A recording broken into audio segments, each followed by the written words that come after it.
Hii ndiyo UDOM.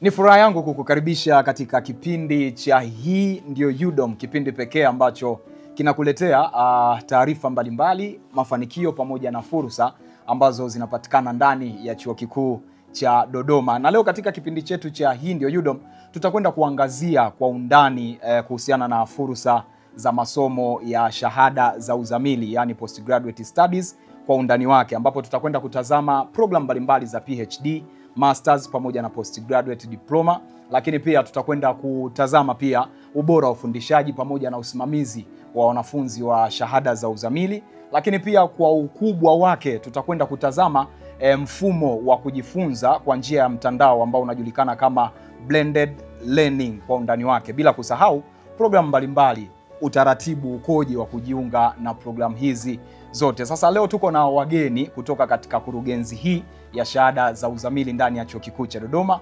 Watakwenda kutujulisha haya yote ambayo nimekupatia brief hapo awali. Naam, tukianza kabisa, kwanza tunatamani kwenda kufahamu wageni wetu tulioko nao hapa siku hii ya leo. Tutakwenda kumjua mmoja mmoja ni nani, lakini pia anahusika na nini katika kurugenzi hii. Tukianza kabisa hapa, tunatamani kutambua jina lako, nafasi yako pia katika kurugenzi hii ya shahada za uzamili. Asante sana. Kwa majina naitwa Peter Josephat Kirigiti, ni mkurugenzi wa shahada za uzamili. Ndio, tukija tena kwako hapo. Asante sana mtangazaji. Kwa majina naitwa Tutizo Mahunge, ni afisa udahili kutoka kurugenzi ya shahada za uzamili. Sawa, nadhani mpenzi mtazamaji tayari tumekwisha fahamu tuko na mkurugenzi, lakini pia tuko na afisa udahili kutoka katika kurugenzi hii ya shahada za uzamili. Sasa bila kupoteza muda, tukianza kabisa kwako mkurugenzi, tunatamani kutambua kwamba ni programu zipi hasa ambazo zinapatikana ndani ya Chuo Kikuu cha Dodoma ambazo ziko katika ngazi hii ya uzamili. Asante sana. Kwa Chuo Kikuu cha Dodoma kinatoa programu za shahada za uzamili kwenye makundi makubwa manne. Kundi la kwanza ni stashahada za uzamili au postgraduate diplomas. Kwa sasa Chuo Kikuu cha Dodoma kinatoa postgraduate diploma 5, lakini pia kuna shahada za umahiri kwa maana ya masters degree.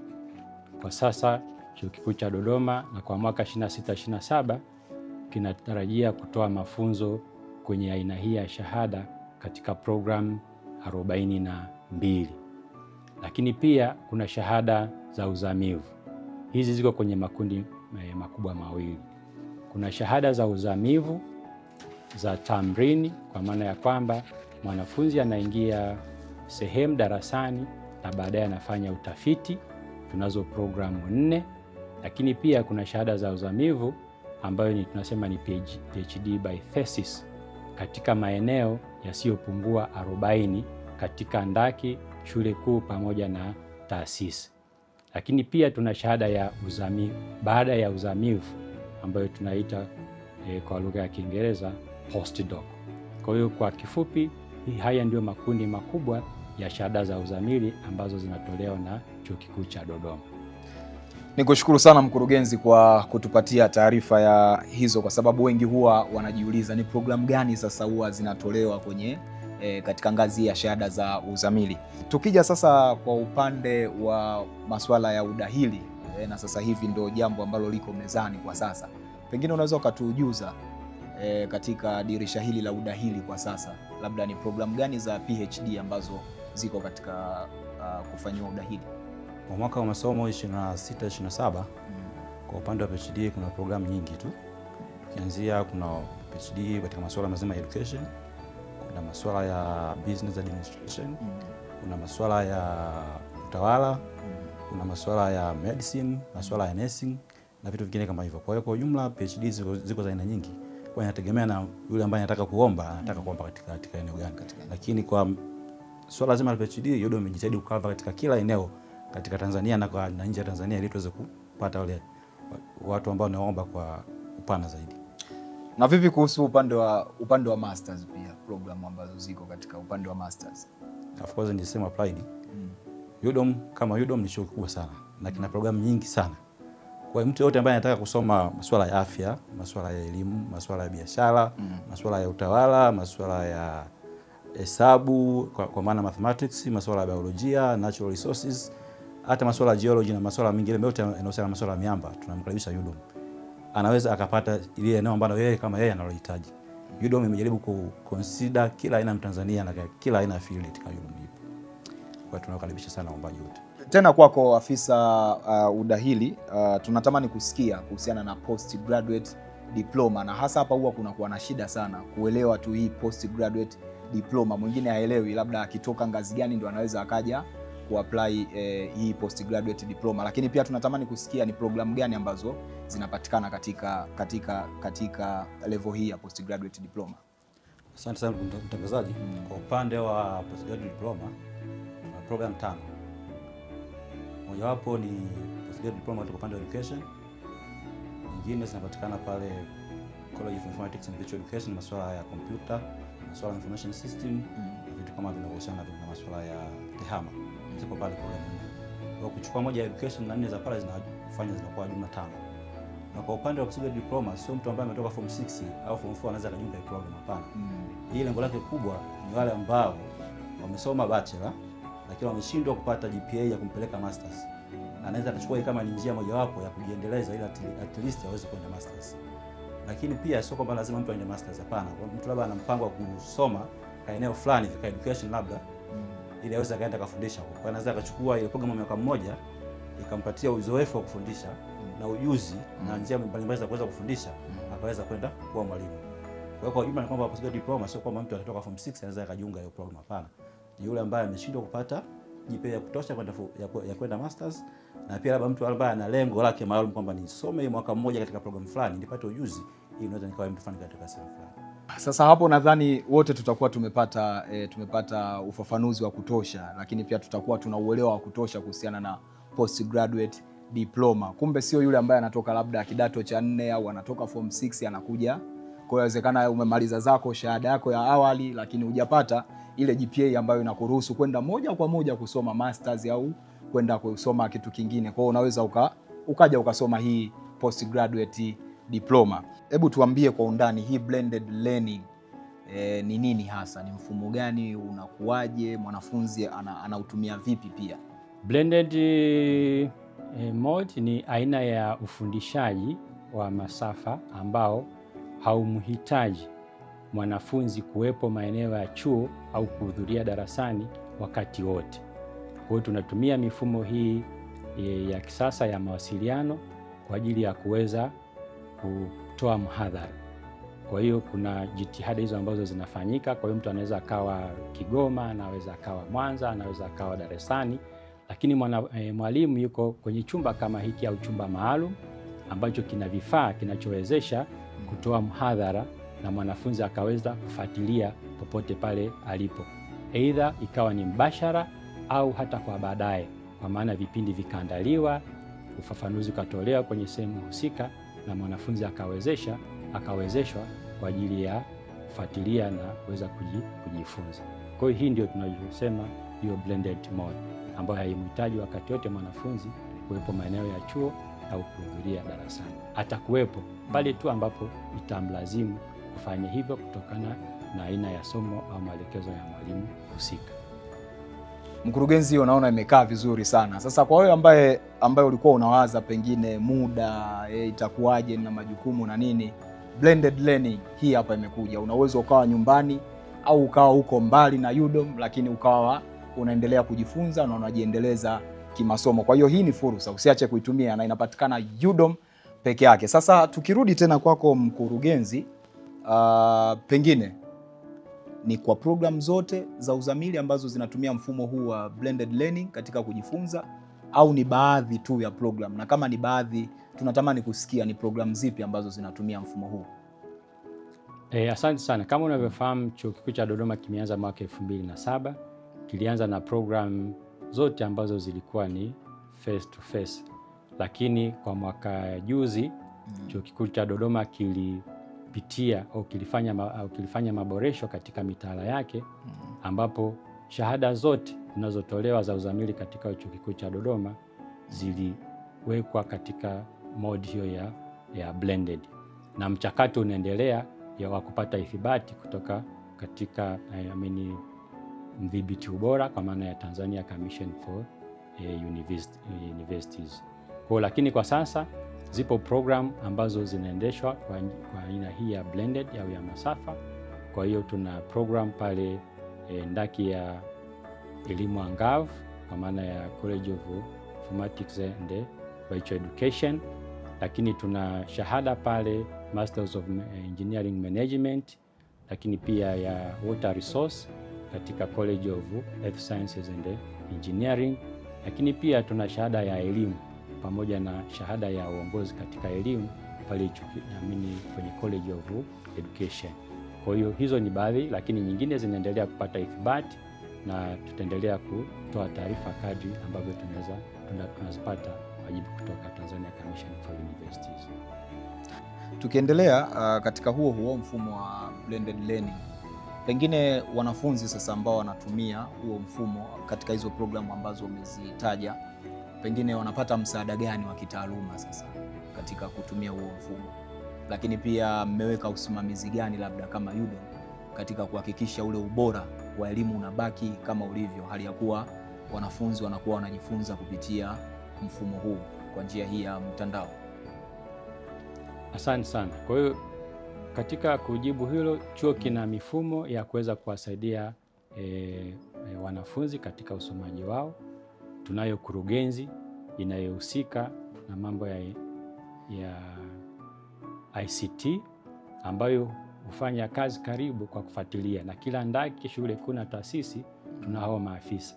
Lakini tuna kituo maalum pale katika College of Informatics and Virtual Education ambazo husaidia kufanya maandalizi ya vipindi, lakini pia kutoa msaada kwa wanafunzi pale ambapo wanakuwa wanahitaji. Kwa ufuatiliaji unakuwepo.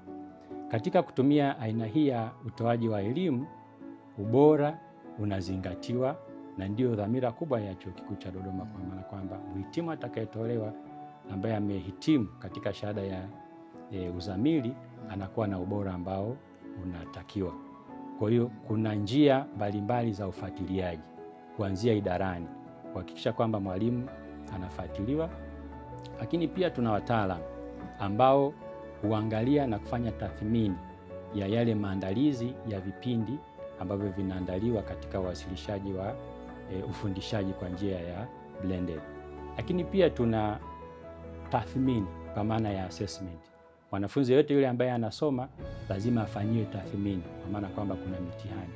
Ni njia mojawapo ambayo inasaidia kuangalia ni kwa kiwango gani mwanafunzi ameelewa katika ufaulu wa yale ambayo yanafundishwa. Lakini pia tuna kurugenzi ya udhibiti ubora kwa maana ya Quality Assurance Unit. Wakati wote pia inafanya ufuatiliaji wa ufundishaji, lakini kurugenzi pia kwa karibu inafanya ufuatiliaji wa ufundishaji, lakini tuna marasi wa ndaki, na kama nilivyosema tuna wakuu wa idara.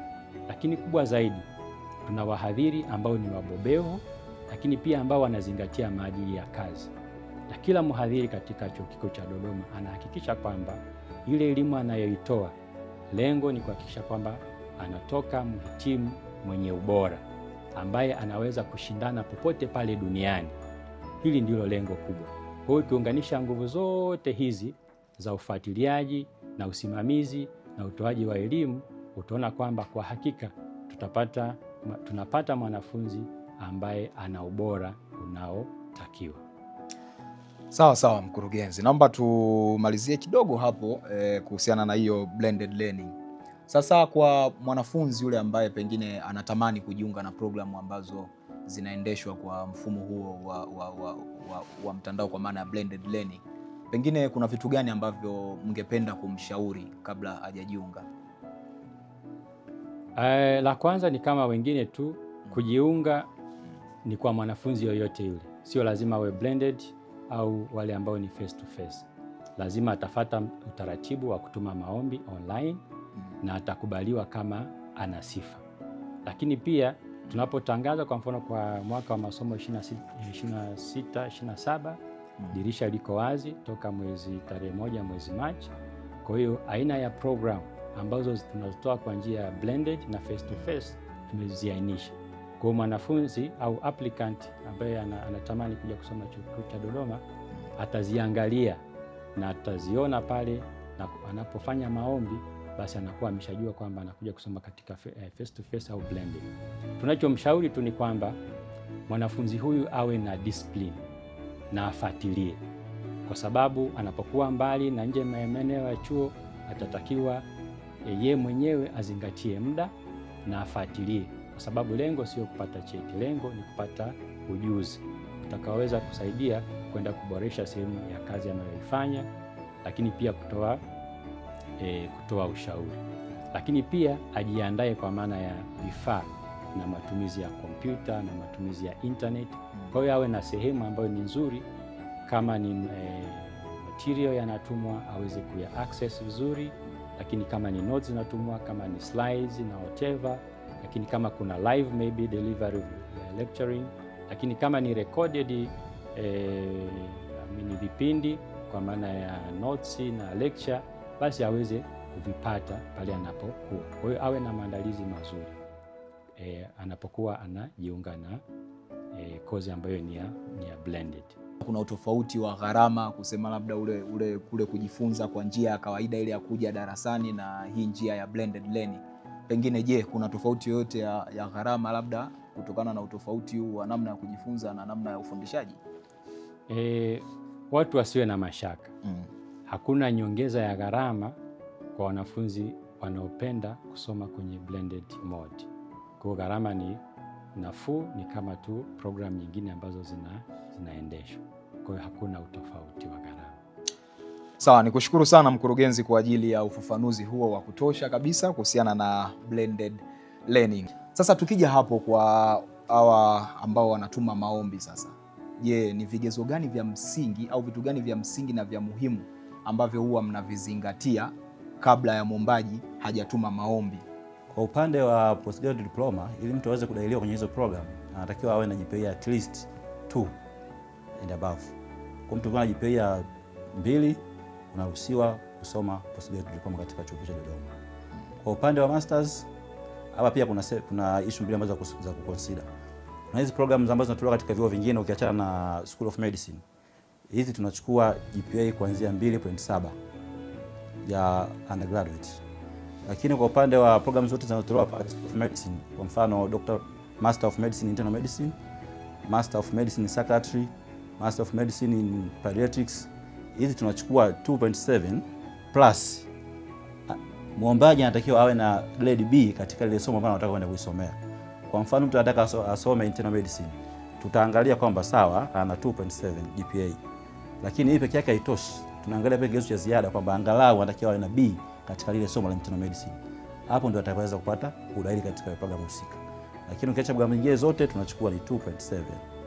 Kwa upande wa mtu ambaye anataka aje asome PhD, PhD tunachukua GPA 3 tu katika master level.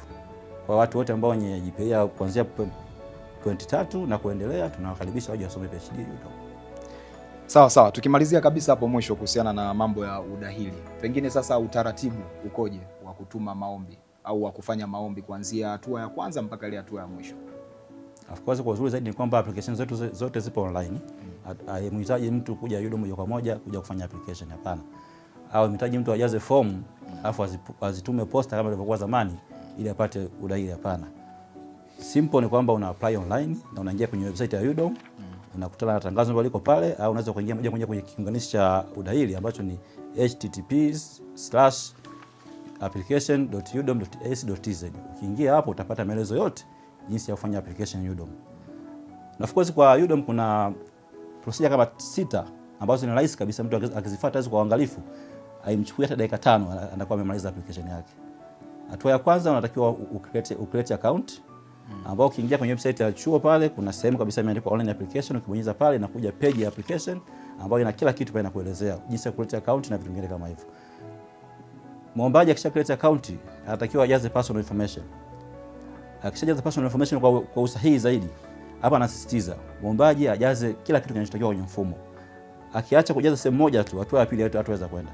Itamlazimu tena arudi nyuma ili aweze kujaza ile page kwa uangalifu zaidi. Kwa Kwa hiyo ukishajaza personal particulars itakupeleka kwenye hatua ya pili ambayo utakutana na masuala ya malipo. Hatumruhusu mtu aendelee na hatua inayofuata bila malipo.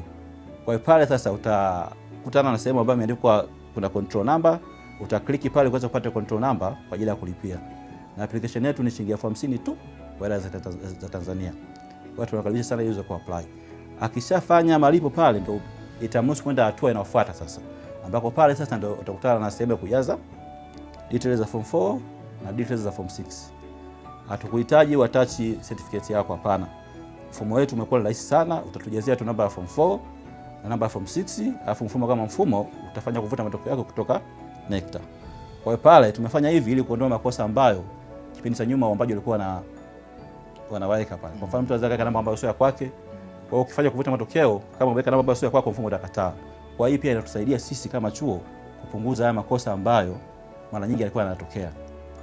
Ukishajaza ile particular kwa uangalifu zaidi itakuruhusu uende hatua ya 4, ambao pale utakutana na masuala ya kujaza education qualification yako. Kama unaomba masters, tutakulazimu ujaze details za bachelor, ambao utajaza chuo ulichosoma, GPA uliyopata, na tutakutaka uattach certificate na transcript. Hapa kwenye hii page tupo tunapambana tuweza kufanya mchakato wa kuweza kupata matokeo online, lakini bado tunafanya hatua mbalimbali tuweze kupata kitu. Ukishajaza hizi details itakupeleka kwenye hatua inayofuata ambayo itakuhitaji ujaze particulars za referees. Hii particular ni muhimu kwa sababu itatusaidia kujua how suitable you are kwenye ile eneo ambalo unaenda kulichukua. Baada ya kujaza particulars za referees itakupeleka kwenye hatua ya mwisho ambayo sasa itakuhitaji wewe kama wewe kufanya application. Uchague program unayotaka na vitu vingine kama hivyo. Kwa upande wa PhD kwenye hatua ya mwisho itakulazimu utujazie concept note yako. Hii itatusaidia kuweza kujua title unayofanya kazi, na pia itatusaidia sisi kujiandaa kuweza kuangalia kwenye ile eneo kama tuna supervisors ambao wapo competent kwenye eneo. Kwa hiyo ukishajaza ile kitu ndio utafika hatua ya mwisho ambayo utasubmit application yako, kipindi ambacho utatusaidia sisi kama chuo kuweza kufanyia kazi ile application yako. Msisitizo tunitoe msisitizo hapa kwamba tunawashauri wale wote waombaji waangalie step by step, wajaze kila kinachotakiwa ili kuepuka usumbufu ambao inaweza kusababisha mtu kwamba ikaonekana kwamba hajajaza kitu fulani, tuweze kumpigia simu ili aweze kuattach kile kitu. Kwa hiyo hatua hii tunawashauri kwamba watu wajaze kwa uangalifu ili kuepuka changamoto kama hizo ambazo zilizoelezea. Sawa, sasa hapo ambapo umetoka kuelezea kuhusiana na hizo taratibu zote kuanzia mwanzo mpaka mwisho wa mtu kuweza kufanya maombi kulingana na ngazi husika ambayo anataka kufanyia maombi.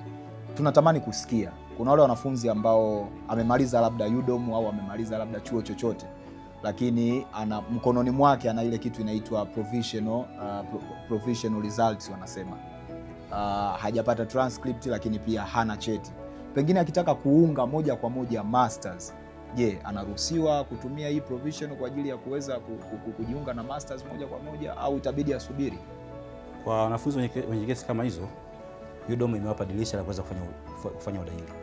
Cha msingi tu kwamba ile provisional result yake iwe complete, isiwe na supplementary, isiwe na aina yoyote ambayo matokeo yametasababisha kwamba isiwe complete. Cha msingi tu hakikisha kwamba ile provisional result yake ipo complete na matokeo yote ya semester 6, anaweza kupata nafasi ya kuapply na kaendelea na masomo mengine, tukiwa tunasubiria transcript na certificate. Sawa. Lakini mwisho kabisa tunatamani kusikia dirisha hili la udahili pengine litadumu kwa muda gani au ni lini litafikia ukomo? Kwa dirisha letu litadumu kwa muda mrefu. Kama unavyojua tumefungua tarehe 1 mwezi wa 3 na tunatarajiwa kulifunga tarehe 7 mwezi wa 11 kwa upande wa masters na postgraduate diploma. Lakini kwa upande wa PhD dirisha litakuwa wazi mwaka mzima. Kwa hiyo watu tu wajisikie huru kuomba, kwa PhD wajisikie huru kuomba muda wote, na kwa watu ambao wanataka kusoma masters na postgraduate diploma tunawakaribisha muda wao ndio sasa mpaka tarehe 7 mwezi wa 11 pale tutakapoenda kufunga dirisha kwa ajili ya masomo rasmi kuanza. Sawa, sasa pia tunatamani kusikia baada sasa dirisha kufungwa, ule mchakato ambao unafanyika wa kuselect wale ambao watakuwa labda na vigezo vinavyotakiwa, pengine majibu sasa yanatolewa baada ya muda gani? Labda baada ya wiki moja, wiki mbili, au ni muda gani? Kwa sababu hii pia imekuwa na mkanganyiko sana, watu kuulizia majibu yanatoka lini. Hii imekaje? Kwa upande wa University of Dodoma tuna kitu kinaitwa batches. Tunatoa batches kila baada ya mwezi mmoja. Kwa hiyo mwanafunzi anapofanya application, yule mwombaji anapofanya application atarejea kupata majibu yake ndani ya mwezi mmoja kutoka pale alipofanya application yake. Yes. Kwa maana ya kwamba kama leo tarehe labda ni tarehe 15 nimefanya maombi yangu. Kwa hiyo tarehe 15 mwezi unaokuja tayari naanza kuangalia matokeo yangu. Ndio maana. Sawa. Mimi nikushukuru sana kwa ajili ya ufafanuzi mzuri huo. Sasa naomba nirejee kwa mkurugenzi hapa. Kwa sehemu kubwa hizi shahada za uzamili, sehemu kubwa sana utafiti huwa unahusika sana, lakini pia hili ndio eneo ambalo wengi wanapenda kufahamu vitu vingi sana. Miongoni mwa vitu ambavyo wengi wanapenda kufahamu ni kuhusiana na wasimamizi wa hizi tafiti, kwa maana supervisors. Je, mnazingatia ule ubora wa hawa wasimamizi? Jibu ni ndio. Kwa sababu kama umesema ni kwenye sehemu ya utafiti, kwa maana ya research, na programu zote za shahada ya uzamili lazima ziwe na sehemu hiyo. Ni kwamba kwa mfano kwa mwanafunzi wa masters by coursework and dissertation, anapokuwa amemaliza coursework anaenda kuanza utafiti, hutoa au huwasilisha mapendekezo ya eneo la utafiti ambalo anadhani kwamba anatakiwa alifanye kulingana na uhitaji uliopo. Kwa hiyo pendekezo hilo huliwasilisha idarani, na idara kwa kuzingatia pendekezo, lakini pia ubobezi wa msimamizi, hujadili na kumpa msimamizi mwanafunzi kulingana na eneo lake. Kwa hiyo kwa utaratibu huu unasaidia sana kuhakikisha kwamba ubora na competence ya mwalimu ndio inayotumika kumsimamia mwanafunzi. Kwa hiyo idara inatoa mapendekezo, yanakuja mpaka Senate, haifanyi allocation ya supervisor bila kuzingatia eneo la ubobezi. Lakini pia kwa PhD, kama tulivyosema, PhD zetu ni by thesis, kwa maana ni za kufanya utafiti.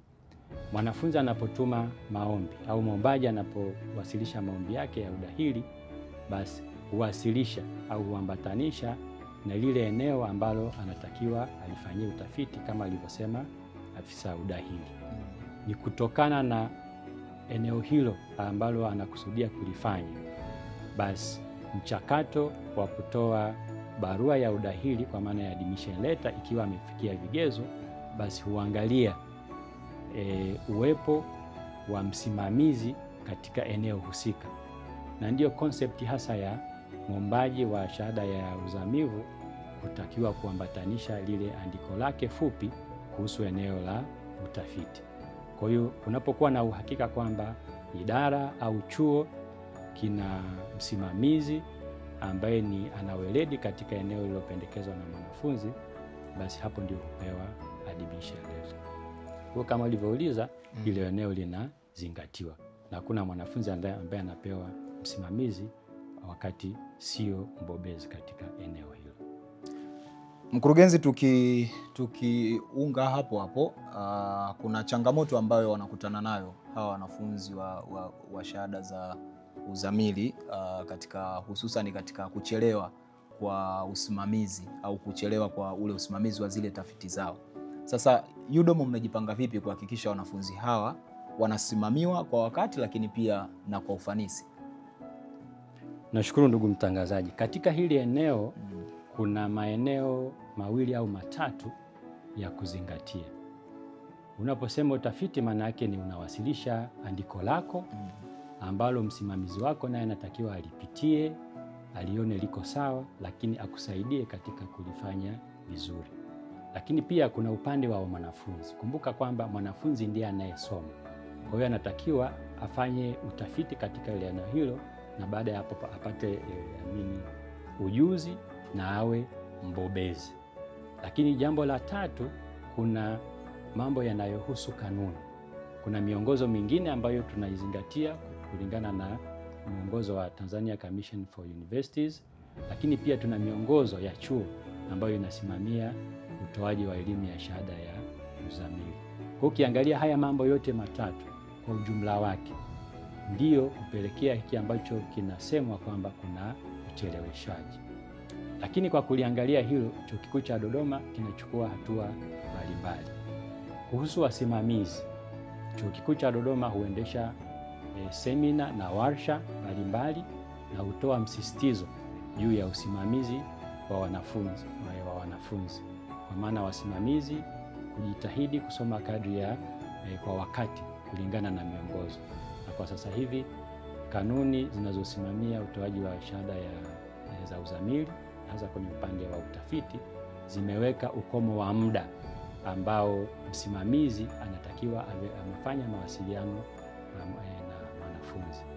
Lakini pia katika eneo hili la usimamizi, Chuo Kikuu cha Dodoma kimechukua hatua za mwisho za kutoa mfumo wa usimamizi ambapo mwanafunzi atatakiwa awasilishe andiko lake la utafiti au kazi yake ya utafiti ikiwa ameshakusanya taarifa na yuko katika hatua za mwisho za kukamilisha tasnifu yake. Kwa hiyo anapowasilisha kwa msimamizi, mkuu wa idara, rasi wa ndaki, amidi wa shule kuu au mkurugenzi wa taasisi, lakini kurugenzi ya shahada za uzamili, ofisi ya naibu makamu mkuu wa chuo na hata makamu mkuu wa chuo anaweza akafanya ufuatiliaji. Kwa hiyo yale malalamiko ya kwamba nilisubmiti lini mwanafunzi na mwalimu amejibu lini, inakuwa rahisi kupata zile tarehe na kufuatilia, lakini pia kuchukua hatua ambazo zinatakiwa. Eneo jingine ni hili la mwanafunzi. Mwanafunzi mwenyewe inatakiwa pia awe na nidhamu katika matumizi ya muda. Tunayo changamoto kidogo kwenye eneo hili kwa sababu unafanya ni utafiti na kunakuwa na mawasiliano kati ya mwanafunzi pamoja na msimamizi. Kuna baadhi ya wanafunzi wengine wanaweza wasiwe na nidhamu nzuri ya kuzingatia muda.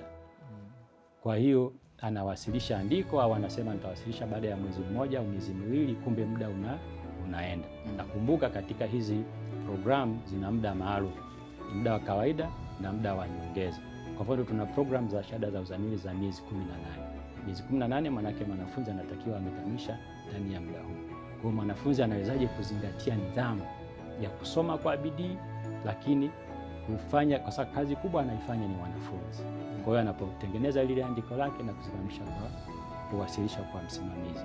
Kwa hiyo katika eneo hili Chuo Kikuu cha Dodoma kinaendelea kukutana na wanafunzi. Kurugenzi inafanya vikao vya mara kwa mara na wanafunzi kwa ajili ya kukumbushana, lakini pia kutoa ufafanuzi, kutatua changamoto pale ambapo zinatakiwa ambazo ziko ndani ya kurugenzi, na kama kuna jambo ambalo ni kubwa basi kuwasilisha katika mamlaka ya juu kwa ajili ya utatuzi, lakini pia kuwapa semina na warsha juu ya kuzingatia nidhamu ya muda.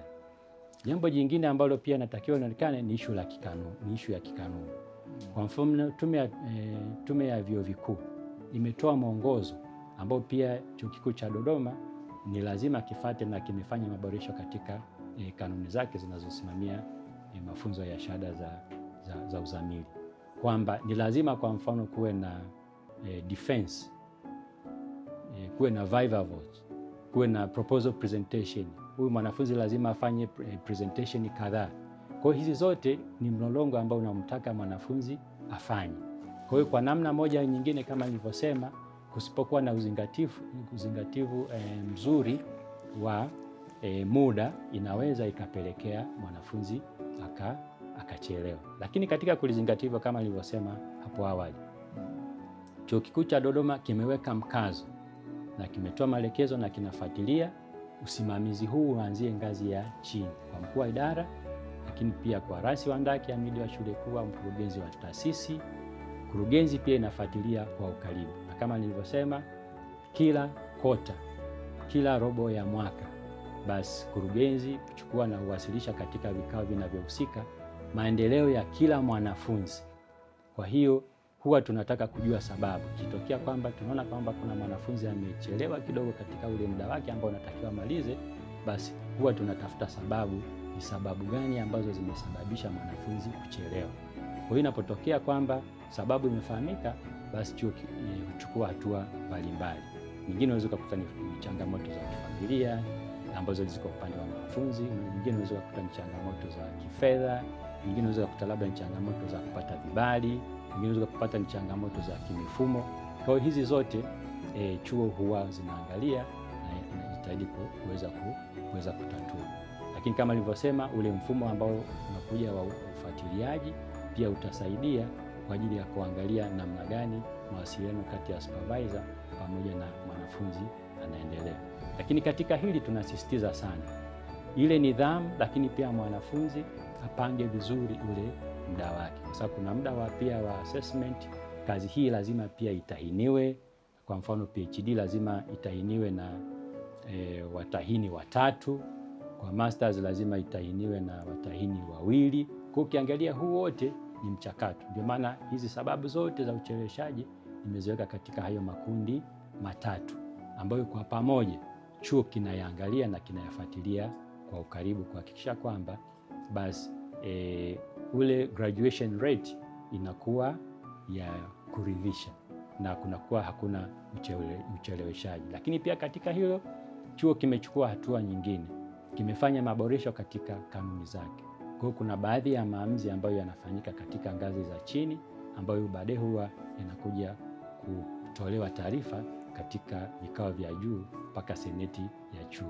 Kwa hiyo hizi zote zinasaidia kurahisisha, lakini kwa kuzingatia ubora. Kwa hiyo haturahisishi ili ubora tu uwe na mashaka, hapana. Ubora utabaki pale pale, lakini mabadiliko haya yote ni muhimu kwamba yazingatie, tunabaki na ubora wa mwanafunzi kwa maana ya ile mhitimu ambaye tunamtoa. Kwa hiyo ninaweza kusema hilo katika hilo eneo kwamba chuo kinalitambua, lakini kinaendelea kufanya jitihada mbalimbali za kuweza kufuatilia na kuweza kutatua changamoto hiyo. Sasa mkurugenzi, hapo hapo kwa sababu tunaona UDOM ni miongoni mwa vyuo ambavyo vinasifika sana katika kufanya tafiti nzuri, lakini pia katika kutoa wanafunzi wazuri sana katika ngazi ya shahada za uzamili. Sasa pengine ni kwa namna gani kurugenzi inawasaidia hawa wanafunzi kuweza kufanya tafiti zao kwa namna nzuri, kwa maana ya kwamba taratibu, miongozo, lakini pia na namna nzuri ya kufanya hizi tafiti inawasaidia vipi wanafunzi? Asante.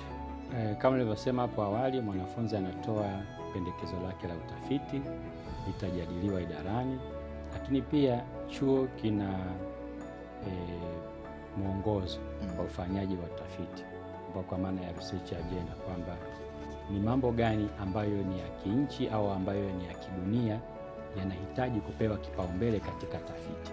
Kwa hiyo wanafunzi hawa wa shahada za uzamili hupewa mwongozo wa kujielekeza katika eneo la utafiti, kufuata mwongozo huo wa zile ambazo ni research agenda katika maeneo mbalimbali across the university.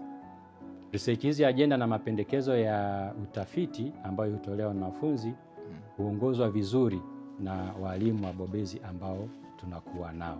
Hii dunia ya sasa ambayo tuko nayo, kwa maana ya kwamba tuko katika ulimwengu wa kidigitali, kila kitu sasa hivi kinaendeshwa kidigitali. Hii mifumo, mambo ya teknolojia yamechukua sana nafasi, lakini pia hata katika nyanja ya elimu tunaona pia imechukua nafasi, na UDOM kwa kweli inasifika kwa sababu UDOM pia imekuwa mstari wa mbele kuendana na mabadiliko haya. Tukiangalia mfano katika hizi tasnifu, utetezi wa hizi tasnifu za PhD, tunaona UDOM imekuwa ikifanya online pia, kwa kutumia online, kwa maana ya mtu anatetea tasnifu yake, lakini pia ulimwengu mzima wanaweza wakaona kile ambacho kinaendelea kuanzia mwanzo mpaka mwisho, na watu pia wakaweza kujaji na wakaona namna ambavyo ubora wa mwanafunzi huyo ambaye anatetea hiyo tasnifu. Sasa hapo hapo kwenye hiyo utetezi wa tasnifu kupitia online, kwa maana hiyo ya defensive viva ya PhD, pengine ni gepu gani au ni kitu gani labda mliwaza mkasema hebu hizi tasnifu, hizi tetezi za tasnifu tuzifanye kwa online ili watu wengine wote wawe wanaona kile ambacho kinafanyika? Asante. Cha kwanza, najua elimu ambayo inatolewa ni universal. Kwa maana mtu amemaliza shahada ya umahiri hapa, amemaliza shahada ya uzamili, amemaliza shahada ya uzamivu, anatakiwa awe na uwezo wa kwenda sehemu yoyote ile, kama ni jambo akalifanyia analyze, akathink critically. Lakini pia elimu ambayo ameipata haitakiwi iwe ya kujiuliza au yenye maswali, questionable. Kwa hiyo ni kwa sababu hiyo, na kama ni universal, basi ni muhimu kwamba watu wengi pia wakashiriki kuona huo ubora wa namna ya elimu anayotoa, lakini pia huyo mhitimu. Kwa hiyo kwa utaratibu huu wa defense ya Viva kwa masters na PhD kwa maana ya Chuo Kikuu cha Dodoma ni public, kwa maana kila mtu mwenye uwezo wa kufika au kufuatilia online anaweza akafuatilia akaona namna mwanafunzi ambavyo amefanya. Lakini pia kwa sasa ni utaratibu wa lazima, kwa maana ni lazima defense ifanyike online na iwe public. Na lengo la kufanya online ni kwamba iwafikie jamii kubwa zaidi wanaoweza kufuatilia, badala ya kufanya public lakini maybe within a room, kwa maana watu wachache ambao wanaweza wakapata nafasi ya kuhudhuria physically pale. Kwa hiyo kwa namna hii, kwa hiyo inafanya na kuonyesha kwamba ni namna gani kwamba wahitimu wa Chuo Kikuu cha Dodoma basi wanahitimu na kwa ubora ambao unatakiwa. Ni kwa sababu hiyo pia unakuwa na hiyo motive kwamba mwanafunzi anajua kwamba nita defend publicly, lakini pia kutakuwa na watu wengi ambao wanaweza wakanifuatilia, kwa maandalizi yanakuwa mazuri na kunakuwa na usimamizi wa madhubuti sana, kuanzia kwa msimamizi kwa maana ya supervisor, lakini pia na hizo ngazi za chini. Kwa ni kwa muktadha huo basi jambo hili la defense ya Viva inafanyika online. Sawa mkurugenzi, pengine tangu mlipoanza kufanya hizi defensive ambazo zinafanyika kwa njia online, pengine ni mafanikio gani ambayo mmeyapata mpaka sasa? Moja, unapokiweka kitu wazi maanake ni kwamba kila mtu anakiona. Nakumbuka hizi ni tafiti ambazo ni za kweli, ambazo zinasimamiwa vizuri na ambazo zinatatua matatizo katika jamii. Na hapo awali nimesema kwa sasa tunazo mwongozo wa maeneo ambayo ni ya kipaumbele kwa Chuo Kikuu cha Dodoma ambayo wanafunzi wanatakiwa wayafuate. Kwa hiyo ni katika kupitia wazi huu wa kudefend, kwa hiyo watu katika maeneo mbalimbali wanaona maeneo hayo na suluhisho ambazo zimetolewa. Kwa hiyo inapokuwa wazi, kwa mfano kuna wakati wa graduation iliyopita, kuna mtu mmoja alikuwa interested kwenye eneo utafiti wa mwanafunzi mmoja wa PhD na akaweza kuomba lile andiko. Ilikuwa linahusiana na mambo ya mikopo pamoja na cost cutting. Kwa hiyo unaweza kuona kwamba jinsi unavyoweka public, basi ni wadau mbalimbali wanakuwa interested na kuweza kufuatilia ni kwa jinsi gani ule utafiti umeweza kutoa mapendekezo ya suluhisho. Pengine sasa ni mtu gani ambaye anaruhusiwa kushiriki? Pengine labda kwa kujiunga kuangalia moja kwa moja au kuja kwenye eneo husika moja kwa moja? Ni mtu yoyote yule ambaye atawiwa kuhudhuria utetezi wa tasnifu wa mwanafunzi wa masters au PhD anaruhusiwa kuja. Na ndio maana inapopangwa tarehe ya utetezi wa tasnifu, basi tangazo lile husambazwa katika vyombo mbalimbali kupitia mitandao ya kijamii, lakini pia website na hizo social media. Lakini pia huwa kunakuwa na link, mtu anayetaka kufuatilia utetezi wa tasnifu mahali popote pale alipo, ambaye hatapata nafasi ya kufika physically kwenye chumba cha mtihani, basi anaweza akafuatilia kwa maana ya kuvutiwa kwenye lile eneo la utafiti, ili apate ule utafiti kwamba umetoa majibu gani au mapendekezo gani au majibu katika maswali kulingana na malengo ya utafiti. Anaweza akajifunza kupitia pale, na kama akiwa interested na akataka kupata andiko zima, basi kwa utaratibu wa sasa tasnifu zote za wanafunzi wa shahada za uzamili huwa zinawekwa kwenye kitu tunachoita repository. Kwa hiyo anaweza akasearch na akapakua tasnifu nzima, akapitia kwa kina na akajifunza majibu ya maswali katika ile tasnifu. Lakini kwa wanafunzi pia inakuwa ni moja ya namna ya kujifunza kwamba hivi mtu unapofanya utetezi wa tasnifu, kwanza unatakiwa uzingatie ni vitu gani, lakini unatakiwa uweje, aina ya maswali, confidence na vitu vya namna hiyo. Kwa hiyo inakuwa ni eneo la ujifunzaji, ili na yeye atakapofika kwenye hatua hiyo basi aweze kufanya vizuri zaidi. Kama tunavyojua katika maeneo mengine yote tu yale kwamba mtihani ni maandalizi. Unaweza ukawa umesoma umeelewa, lakini siku ya mtihani umeamkaje au unawezaje kujibu maswali ili uweze kufaulu. Kwa hiyo vivyo hivyo kwenye Viva au defense. Kwa hiyo ni vizuri kufanya maandalizi. Unaweza ukawa unafahamu, lakini kwenye Viva unawezaje, kwenye ile defense ya tasnifu unawezaje ukaweza kuwepo pale ukafanya wasilisho kwa kifupi, watu wakaelewa kuna lenga nini, lakini pia matokeo ya utafiti ni nini, lakini pia nini ambacho una kirecommend. Kwa hiyo hayo ni baadhi ya mambo ambayo yanafanyika kwenye Viva. Tunashukuru sana kwa ajili ya ufafanuzi huo wa kutosha kuhusiana na masuala mbalimbali ya utafiti, na nadhani kwa anayetutazama sasa hivi atakuwa amepata picha. Kama ana mpango wa kuanza sasa kujiendeleza kimasomo ndani ya Chuo Kikuu cha Dodoma, atakuwa na uwanda mpana wa kutambua kwamba nini anakuja kufanya, lakini pia kinafanywa namna gani, lakini pia faida zake ni zipi na mambo mengine kama hayo. Sawa, sasa mkurugenzi, hapo kwenye masuala ya tehama, lakini pia pamoja na kufanya hizi tetezi za tasnifu kwa njia ya mtandao, pengine sasa kuna matumizi ya AI kwa maana ya akili unde, na yamechukua nafasi kubwa sana katika ukanda huu katika sekta hii ya elimu. Pengine sasa ni kwa namna gani akili unde inakuwa msaada kwa wanafunzi, lakini pia kama kuna changamoto zozote ambazo mnakuwa mnakutana nazo katika kuwasaidia wanafunzi ambao wanatumia akili unde katika kuwasaidia masomo yao, lakini pia mnakabiliana vipi na hizi changamoto? Asante sana.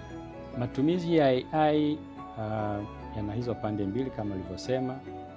Namna ya kwanza ambayo inawasaidia wanafunzi, na kwa sasa tunaendelea kutoa mafunzo ya namna nzuri ya kutumia artificial intelligence. Unapotumia usaidizi huu, unatakiwa ukusaidie kupata taarifa ya ziada au kufanya comparison ya eneo ambalo unalifanyia utafiti, lakini wazo msingi litoke kwako. Hicho ndicho tunachokisema kikubwa na ambacho tunazingatia. Lengo ni kwamba tubaki pale pale mwanafunzi wa shahada ya uzamili wa Chuo Kikuu cha Dodoma anapomaliza aweze kuthink critically. Kwa hiyo ili kupambana na hiyo, kwa hiyo mwanafunzi anafundishwa kwamba critically, nimekaa nimefanya analysis, nimeona kwamba eneo ambalo nifaa kufanyia utafiti ni hili hapa. Kwa hiyo AI inisaidie au nipate usaidizi wa kupata taarifa ili niweze kutengeneza andiko langu vizuri zaidi. Ni kweli kuna baadhi au inaweza ikatokea kwamba watu wakaitumia vibaya. Mtu akaingia pale basi akaitumia hii AI ili muandikie na kufanya hivyo. Kwa hiyo chuo kinazingatia ubora. Cha kwanza, wasimamizi wanapewa elimu ya matumizi ya AI, lakini pia kuweza kugundua. Moja ni engagement kati ya supervisor na mwanafunzi. Kama ana kwa ana mwanafunzi na supervisor, mkafanya majadiliano, ukafanya ufuatiliaji wa karibu, unaweza kugundua kwamba hili wazo au hili andiko au hii tasnifu ambayo imewasilishwa na mwanafunzi ni ya AI au ni ya mwanafunzi peke yake. Kwa hiyo msisitizo ni kuanzia kwenye ngazi ya usimamizi, lakini pia kuna idara, kuna ndaki, lakini kuna mkurugenzi. Kokote kuna kamati ambazo zinafuatilia hiyo. Lakini kubwa zaidi, tuna program ambayo inafuatilia. Kwa hiyo tasnifu mwanafunzi akishakamilisha itaingizwa katika program, na program itachakata, itaangalia ni kwa kiasi gani hii AI imetumika, na kuna level fulani ambayo ikizidi hapo basi tutasema kwamba ile tasnifu haifai kuwa tasnifu yenye ubora na viwango vya kusema kwamba sasa tunamtunuku mtu shahada ya umahiri au tunamtunuku mwanafunzi shahada ya uzamivu. Lakini pia kwa sasa kupitia kurugenzi ya quality assurance, udhibiti ubora, basi inaendelea kuandaa sera ya udhibiti wa matumizi ya AI, ambayo hiyo inaendelea. Lakini pia katika hii mekanizmu yote namna hii ya kumuassess mwanafunzi, kwa hiyo tuna strengthen, pia tunaimarisha hizi viva voices zetu ambazo ni defense, ni oral. Kwa maana hapa pia napo kunaweza kuwa na udanganyifu kwamba unaiona tasnifu nzuri imeandikwa vizuri, lakini je, mwanafunzi anapokuja kufanya utetezi wake, kupitia maswali ambayo ataulizwa, anaweza kueleza kile kitu ambacho kimeandikwa kule. Kwa hiyo hizi ni baadhi ya jitihada ambazo zinachukuliwa na Chuo Kikuu cha Dodoma ili kwamba AI isiweze kuathiri ubora wa wanafunzi ambao tunatamani wawe nao. Sawa, mkurugenzi, umezungumza vizuri sana. Sasa hii ni kwa wote jamani. AI au akiliunde imekuja kama msaidizi na sio imekuja kama wa kutufanyia kazi kuanzia mwanzo mpaka mwisho au kwa 100%. Kwa hiyo tuitumie AI katika kutusaidia na sio katika kutufanyia kile ambacho tunataka kukifanya sisi wenyewe. Sawa, mkurugenzi, hapo tukiwa tupo mwishoni kabisa, natamani nichomekee kitu hapo. Kwenye mahafali tuliona makamu mkuu wa chuo Profesa Lugano Kusiluka alizungumza kwamba hawa wanafunzi ambao wanatetea tasnifu zao wanapomaliza pale inapotangazwa kama amefaulu, anastahili labda kutunukiwa hiyo shahada ya uzamivu, alisema kwamba pale kama inawezekana apatiwe cheti chake. Sasa na hii imetokana pia, kuna hii changamoto ya watu kuto kupata vyeti vyao kabla ya mahafali. Kumekuwa na hiyo changamoto kama UDOM, lakini pia kama kurugenzi husika, na leo niko na mkurugenzi mwenyewe, kwa hiyo naamini kabisa nitapata majibu sahihi. Pengine mmejipanga vipi sasa kuhakikisha watu wanapata vyeti kwa wakati na kunakuwa hakuna zile changamoto au milolongo ile mirefu ya upatikanaji wa hivi vyeti? Asante sana. Upatikanaji wa cheti unafuata miongozo na kanuni inayosimamia utoaji wa elimu ya shahada za uzamili.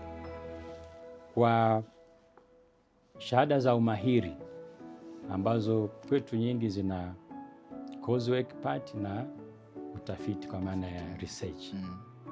Mwanafunzi anapokuwa kwenye research, baada ya kufanya utafiti wake, anapotetea tasnifu yake kwa maana ya kudefend kwenye vivae na kufanya masahisho yote na kutengeneza kitabu, anawasilisha idarani baada ya kukubaliwa na wasimamizi kwa maana ya supervisors.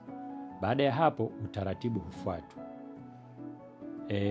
Tasnifu ile na matokeo yake hutakiwa yapite katika vikao vya kikanuni kuanzia idarani, ngazi ya ndaki, shule kuu pamoja na kurugenzi, pamoja na kuja kwenye kamati ya Senate inayohusika na mambo ya shahada za uzamili na baadaye kwenda Senate. Senate inapojadili kwa pamoja matokeo ya pati ya coursework pamoja na matokeo ya tasnifu, basi mwanafunzi huyu kama amekamilisha vigezo au amevipata, basi huwa na sifa ya kutunukiwa shahada husika. Kwa maana hiyo ni kwamba huu mchakato wote unatakiwa uwe umekamilika mpaka kufika ngazi ya Senate. Sasa ambacho huwa kinatokea ni kwamba unaweza kukuta kwamba mwezi Januari Senate imekaa na imepitisha majina ya wanafunzi wale ambao wamekidhi vigezo vya kitaaluma kwa ajili ya kutunukiwa shahada, lakini labda graduation tunayo moja na ambayo inafanyika mwezi wa 10 au 11 au 12 kulingana na almanaki ya chuo. Kwa hiyo kwa utaratibu wa sasa ambao makamu mkuu wa chuo alisema wakati wa mahafali ni kwamba mwanafunzi kitokea Senate ya mwezi Januari imekaa na amekidhi vigezo, basi baada ya kupitishwa utaratibu wa yeye kupata cheti utaendelea na hautasubiri mpaka mahafali. Na kwa mwaka tuna seneti kadhaa ambazo zinakaa. Tuna seneti 4 ambazo ni za kawaida na tuna seneti nyingine 2 ambazo ni za maalum, na kote kule huwa tunawasilisha majina. Kwa sasa hati idhini ya chuo kikuu imekwisha fanyiwa marejeo kwa maana ya university charter, na taratibu za utaratibu huu wa kutoa vyeti uko mwishoni kabisa, kwa maana kwamba tunasubiri kwamba hii hati idhini isainiwe na kisha iwekwe kwenye gazeti la serikali kuanza kufanyiwa kazi. Na kwa taarifa ambazo tumezipata kutoka ofisi ya mwanasheria wa chuo ni kwamba hatua hizi ziko mwishoni na wakati wowote ule basi utaratibu huu utaanza. tunachowasihi wanafunzi tu ni kwamba wafate zile kalenda ya vikao vya Senate. Kwa sababu kwa mfano kama mtu amewasilisha tasnifu yake siku moja au mbili baada ya Senate, kwa utaona kwamba itabidi avute muda, subira kidogo mpaka vikao vingine vya Senate vifuate. Lakini ni utaratibu mzuri ambao utawawezesha wanafunzi wengi wanapomaliza basi wanapewa hivyo vyeti vyao kwa wakati. Wale ambao watafika mwezi Novemba, kwa hiyo wakati wote huo anapomaliza tu, ina maana vyeti vyao vinaandaliwa na wanaweza kupata hivyo vyeti vyao. Sawa, mimi nikushukuru sana mkurugenzi kwa ajili ya ufafanuzi huo mzuri kabisa, na naamini utakuwa umeelewa kwa undani kwamba vyeti hususa kwa hizi shahada za uzamili vyeti vitakuwa sasa vinatoka baada ya kila kikao, au kama utakuwa umetetea tasnifu yako kipindi ambacho labda baada ya ile tasnifu yako kuitetea na ikaonekana umekidhi vigezo, basi itakapokaa Senate, baada ya hapo cheti chako kinaanza kuwekwa katika mchakato, na sio mpaka mahafali itakapofika mwezi wa 11 au wa 12. Nikushukuru sana mkurugenzi kwa ajili ya ufafanuzi huo mzuri. Sasa nikirudi kwako kwa kumalizia kabisa mwishoni, afisa udahili, tunatamani kusikia kwa hili dirisha ambalo liko wazi kwa sasa, pengine ni Watanzania tu wanaruhusiwa kutuma maombi au kufanya maombi, au mpaka watu walioko nje kwa maana ya wasio wa Tanzania wanaruhusiwa kufanya maombi? Asante sana mtangazaji. Chuo Kikuu cha Dodoma kinachukua watu kutoka, sio Tanzania peke yake, ni kutoka nchi mbalimbali katika dunia yetu. Na kwa taarifa tu, kwa kipindi hiki, kwa muda ambao tuliopo, of course UDOM tunafanya vizuri. Mwanzoni tulianzia tuna wanafunzi ambao walikuwa wanatoka East Africa, wana Kenya, Uganda na let's say Rwanda na vitu kama hivyo. Lakini kali siku zinazidi kwenda mbele, UDOM inakuwa na inatambulika kimataifa, na hatimaye sasa tumeshaanza kutoka nje ya Afrika na tumekwenda duniani kwa ujumla. Hivi ninavyoongea tuna wanafunzi kutoka Pakistan, tuna wanafunzi kutoka Jamaica, tuna wanafunzi kutoka India, tuna wanafunzi kutoka Canada. Kwa hiyo kwa ujumla ni kwamba hatujalimiti kwamba Tanzania peke yake, hapana. Tumetoa fursa kwa watu wote duniani waweze kufanya application na kujiunga na Chuo Kikuu cha Dodoma. Sawa, nikushukuru sana afisa udahili, lakini pia tuko mwishoni kabisa, tunakwenda kumaliza kipindi chetu. Nikwambia tu kwamba tulikuwa na kurugenzi ya shahada za uzamili ndani ya Chuo Kikuu cha Dodoma, lakini pia ambapo tulikuwa na mkurugenzi wa kurugenzi hii husika, lakini pia tulikuwa na afisa udahili wa kurugenzi hii ya shahada za uzamili ndani ya Chuo Kikuu cha Dodoma. Mimi sina la ziada, lakini kwa wewe ambaye unatamani kujiendeleza sasa na masomo, umemaliza zako degree ya kwanza, unatamani kusoma masters, lakini pia kwa wewe ambaye unatamani kusoma PhD, unayetamani kusoma postgraduate diploma, basi nikwambie kwamba fursa hii ni ya kwako, na sehemu sahihi ambapo unaweza ukatimiza ndoto zako ni Chuo Kikuu cha Dodoma. Kwa taarifa zote ambazo unatamani kupata kwa undani kuhusiana na namna gani utafanya maombi, namna gani pia labda vigezo gani ambavyo vinatakiwa kulingana na ngazi ambayo unataka kusomea, basi unaweza ukatembelea pale katika tovuti ya Chuo Kikuu cha Dodoma kwa maana ya